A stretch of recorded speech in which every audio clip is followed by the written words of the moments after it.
नमस्कार.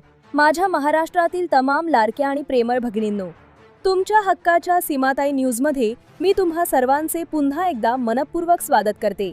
भगिनींनो, आज बुधवार 25 फेब्रुवारी रोजी विधानसभेत लाडकी बहीण योजनेवरून प्रचंड गदारोळ झाला आहे.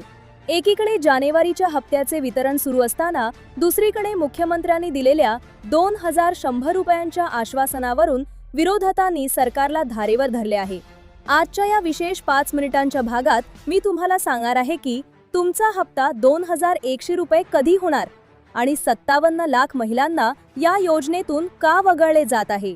भगिनींनो, विधानसभेत आज विरोधकांनी असा प्रश्न उपस्थित केला की निवडणुकीपूर्वी सरकारने 1500 च्या ऐवजी 2100 रुपये देण्याचे आश्वासन दिले होते.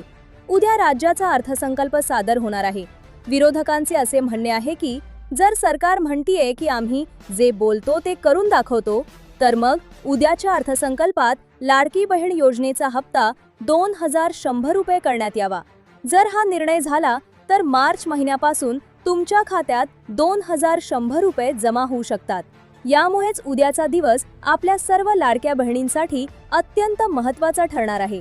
बहिणींनो, व्हिडिओमधील सर्वात धक्कादायक माहिती म्हणजे महिलांच्या संख्येतील घट.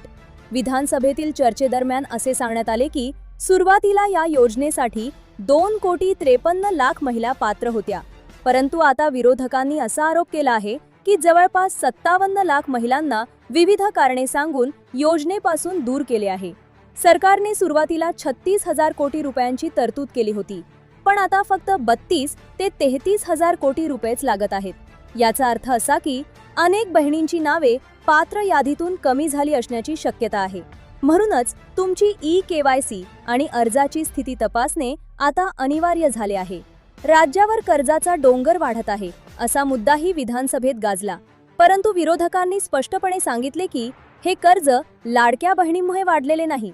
सप्लिमेंटरी बजेटमध्ये सरकारने 47,000 कोटींची तरतूद केली असताना आता लाभार्थी महिलांची संख्या कमी का झाली, असा रोखठोक सवाल विचारला जात आहे. जर लाभार्थी महिला कमी झाल्या असतील तर तो वाचलेला पैसा बहिणींचा हप्ता वाढवण्यासाठी वापरला जावा, अशी मागणी आता जोर धरत आहे. भगिनींनो, उद्याच्या अर्थसंकल्पात सरकार 2100 रुपयांची अधिकृत घोषणा करते का, याकडे संपूर्ण महाराष्ट्राचे लक्ष लागले आहे. जर लाभार्थी महिलांची संख्या कमी झाली असेल तर तुमचा अर्ज पुन्हा एकदा तपासून घ्या. तुम्हाला काय वाटते, लाडकी बहीण योजनेचा हप्ता 2100 रुपये व्हायला हवा का? आणि तुमच्या अर्जाची स्थिती काय आहे? कमेंट बॉक्समध्ये नक्की लिहा. हा व्हिडिओ महाराष्ट्रातील प्रत्येक बहिणीला शेअर करा, जेणेकरून त्यांना विधानसभेतील ही मोठी अपडेट समजेल.